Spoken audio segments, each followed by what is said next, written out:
जाने की सोच के कभी परीक्षित शिकार खेलने नहीं जाते थे। मन हो गया शिकार खेलने का, घोड़ा निकाला, शिकार करने चल दिए। शिकार खेलने में प्यास लगी। एक समीप मुनि का आश्रम था, वहां गए। मुनि जी ध्यानस्थ थे।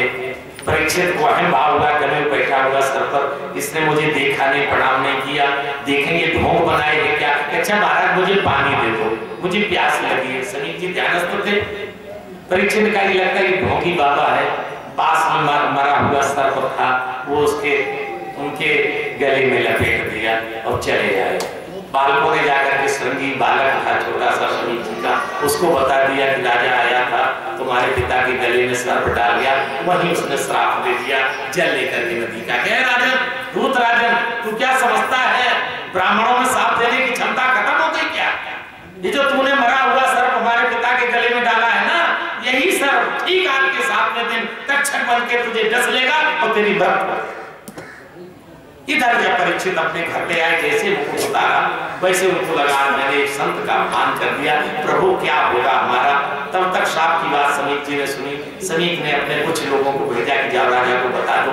राजा को बता दिया जाकर के कि प्रभु ऐसा श्राप लग गया है, 7 दिन में तक्षक आपको डस लेगा, आपको मृत्यु हो जाएगी। राजा ने तुरंत अपने पुत्र को राजभार सौंपा और केवल सब वस्त्रासी वस्त्र उतार दिए और कुछ वस्त्रों को लेकर के गंगा तट पर आ गए। अनशन पूर्वक बैठ गए। जैसे राजा बैठे वैसे सभी महात्मा आ गए। जितने महात्मा, वशिष्ठ थे, अगस्त्य थे, रघु थे, अंगरा थे, प्यासे थे, प्यास के बाप पारस थे, सभी महात्माओं आ गए कि परीक्षित गंगा तट पर बैठ गए। परीक्षित ने हाथ जोड़ के सबसे कहा कि प्रभु ये बताओ, जिसकी 7 दिन में मृत्यु हो वो क्या कर सकता है? अब जितने गाड़ी वाले महात्मा थे सब हिसाब लगाने लगे कि 7 दिन में क्या हो सकता है। कोई कहे कि महीने का अनुष्ठान हो सकता है, कोई कहे 15 दिन का हो सकता है, कोई कहे कम से कम 9 दुर्गा में 9 दिन का अनुष्ठान होना चाहिए। परीक्षित का 9 दिन कहां मिलेंगे, 7 दिन तो है। विचार विमर्श हो रहा था। तब तक प्रभु की कृपा से आज परीक्षित ने भगवान को सुमरा और भगवान को सुमर करके ये कहा कि भगवान ये बताओ कि ये क्या होगा, 7 दिन में मेरी मृत्यु है, कोई बता नहीं सकता है। तो भगवान ने सुखदेव जी को आज प्रेरणा दी और सुखदेव जी का आगमन हो रहा है। दिगंबर शरीर, बड़ी बड़ी जटाएं, बड़ी बड़ी आंख, बड़ी बड़ी आंख, सांवला शरीर, लंबा पूरे लंबाई, आजान बाहें नीचे तक, और लड़के उनके ऊपर धूल मट्टी फेंक रहे, नागा बाबा, नागा बाबा, नागा बाबा। सुखदेव जी चले आ रहे। देखा कि यहाँ परीक्षित बैठे हैं, सभी ऋषि मुनि बैठे हैं, सुखदेव जी का आगमन हुआ, सभी ने खड़े होकर के प्रणाम किया। उनके बाप भी प्रणाम कर रहे, बाबा भी प्रणाम कर रहे। आइए हम लोग सुखदेव जी के लिए कुछ जो है सुखदेव जी के आगमन पर कुछ एक भजन गा लेते हैं। बोले सुखदेव भगवान की। सुखदेव जी का आगमन हो रहा, कैसे आगमन हो रहा कि हर की कथा सुनाने वाले, प्रणाम कर ले हमारे सुखदेव जी को। हर की कथा सुनाने वाले तुमको लाखों प्रणाम।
एक आसन बना हुआ तो सुखदेव जी उस पर बैठ गए।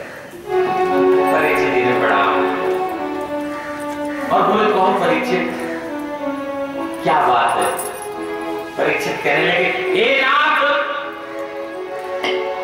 अछूती चिंता से अब किस प्रकार तर सकता हूँ, अब किस प्रकार तर सकता हूँ, है सात रोज का समय भगत, है सात रोज का समय भगत, है सात रोज का समय भगत, है सात रोज का समय भगत, कहिए कैसे कर सकता हूँ, कहिए कैसे कर सकता हूँ, है सात रोज का समय भगत। बस इतनी सी बात है। अरे परीक्षित, 7 रोज तो बहुत होते हैं। अरे अगर जो आखिरी श्वास भी बाकी हो ना तो भी व्यक्ति का कल्याण हो सकता है। 7 रोज तो बहुत है, लेकिन कल्याण कैसे होता है? अंत काल में जो याद आएगा ना वही का तो कल्याण होगा। अंत काल में हम लोगों को क्या याद आता है? एक सेठ मर रहा था, आचार्य जी, एक सेठ मर रहा था, सब लड़के सामने थे, तो कुछ बोलने लगा। मरते मरते लड़कों ने सोचा कि लगता कुछ बड़ा धन बताने जा रहा हो। डॉक्टर को बुलाया, डॉक्टर ऐसा करो, इसको ऐसा इंजेक्शन दो जो हमारे पिताजी बोल रहे हैं। डॉक्टर ने कहा 10,000 खर्च होगा। लड़कों ने कहा कि कोई बात नहीं, 10,000 खर्च हो जाएगा। अरे करोड़ों की संपत्ति बताएगा ना। इंजेक्शन दिया कि इंजेक्शन ने असर करा और देखा जब इंजेक्शन बोला तो क्या बोला कि मूर्खों तुम यहाँ खड़े हो, वो देखो सामने जो पकड़ा है ना वो झाड़ू खड़ा रहा, बकरा झाड़ू कहते कहते चला गया। अब जो बकरा झाड़ू करके मरेगा ना वो क्या बनेगा, हम आपको सोच ये स्थिति, ये अनेक जन्मों के सिद्धांत। अंत में अगर राम कहना है, अरे 12 के नाम कहत है जे, 12 के नाम कहत है जे, 12 के नाम कहत है जे, 12 के नाम कहत है जे,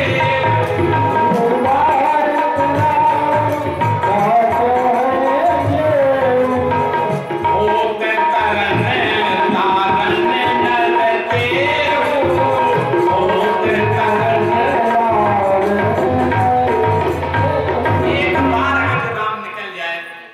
तरने उसी से कल्याण। तो आखिरी श्वास क्या होता है? क्या कहते हैं? अरे अरे राजन, कुछ ऐसा अचल अमिट है असर नाम की शक्ति में, है असर नाम की शक्ति में, अरे है 7 रोज की बात बहुत, है 7 रोज की बात बहुत, है 7 रोज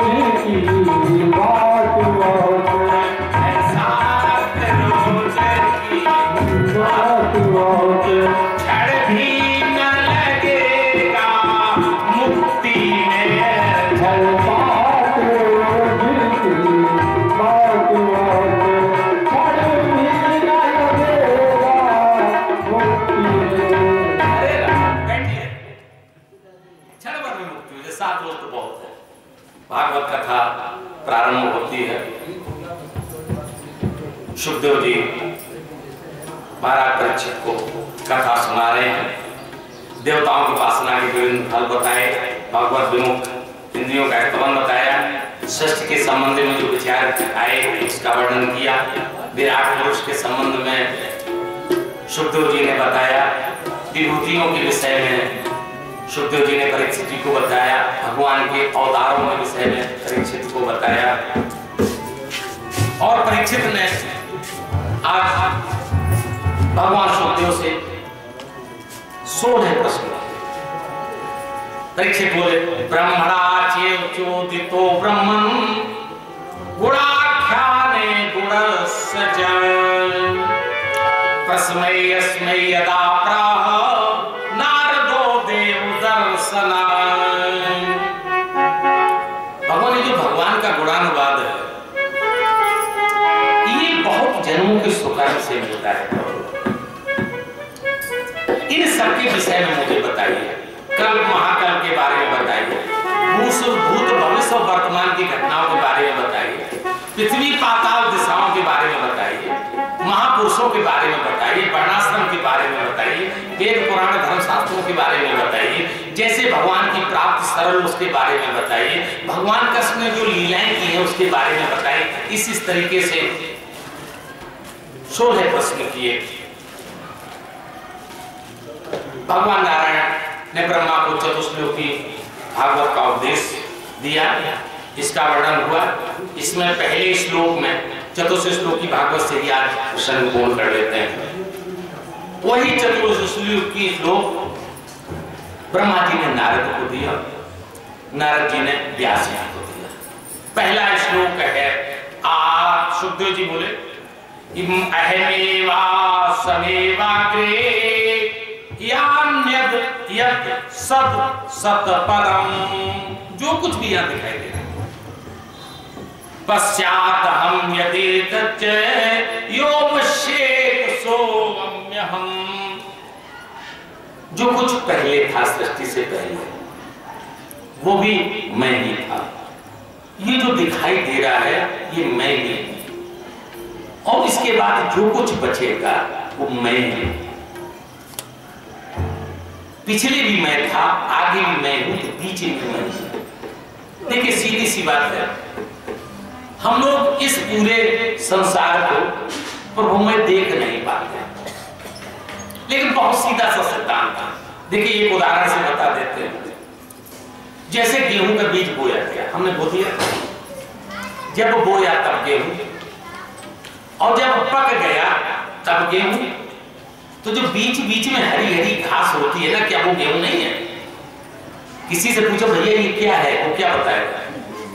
गेहूं। तो जब हमसे पहले परमात्मा था, हमसे बाद में परमात्मा है, तो क्या हम आपसे यहाँ बैठे हुए हैं, क्या ये परमात्मा नहीं है? क्या सीधा सीधा परमात्मा है, स्वयं सिद्ध परमात्मा है, सब परमात्मा। दूसरा बताया कि माया क्या, दूसरे को बताया, कृते हम यद प्रतीयेत न प्रतीयेत चात्मनि तत्यादात्मनो मायां तथा भासो यथा तमः। जो कुछ है वास्तव में सत्य है वो तो असत्य दिखाई दे, और असत्य है वो सत्य दिखाई दे, यही तो माया है। और माया क्या देखो कितना स्पष्ट कहा कि मैं और मोर तोरते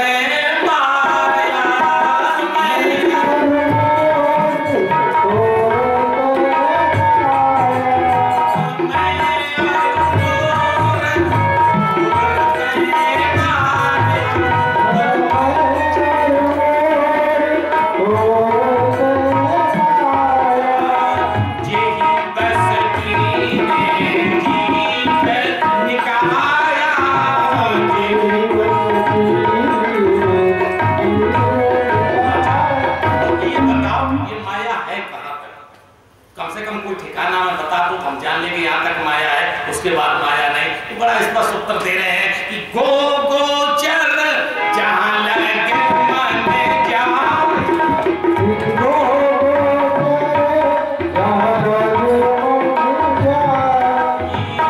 गो गोचर जहां लगे मन जाए,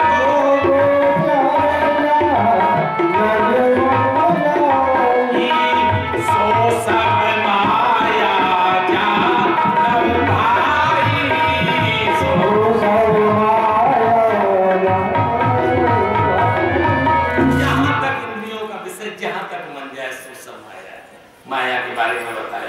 जीव के बारे में बताया, अपनी प्राप्ति के बारे में बताया। ये दो केवल सिद्धांत हैं, अन्वय और व्यतिरेक, दो से हमें पाया जा सकता है। या तो हम परमात्मा में सबको देख लें, या सब में परमात्मा को देख लें। दो में से जो सरल रास्ता हो, तीसरा कोई रास्ता नहीं भगवान को पाने का। ये चौथा श्लोक है।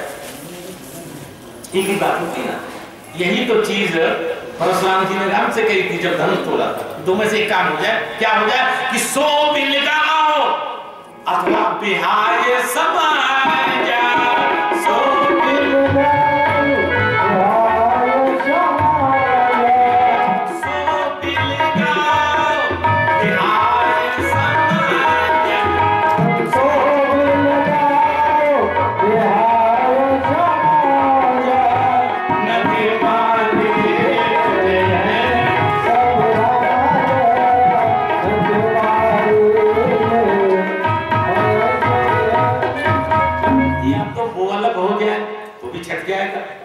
या पूरा समाज उसको छोड़ दे तो भी छट जाएगा, या तो हम परमात्मा में सबको देख लें तो भी परमात्मा को पालेगा, या सब में परमात्मा को देख लें तो भी परमात्मा को पालेगा।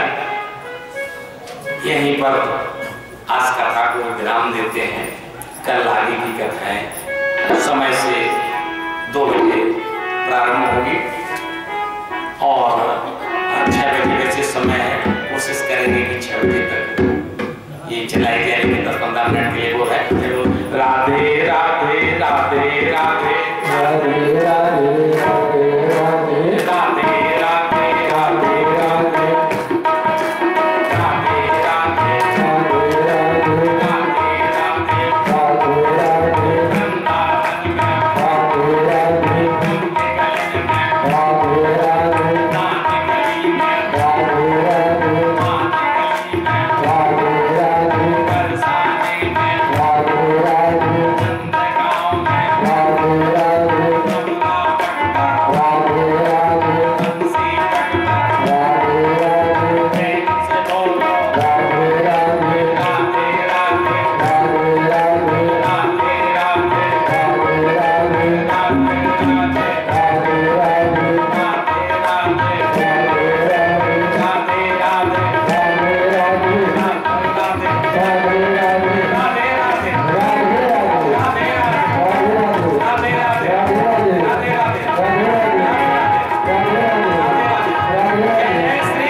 सभी लोग खड़े हो जाए यथास्थान पर आरती होगा।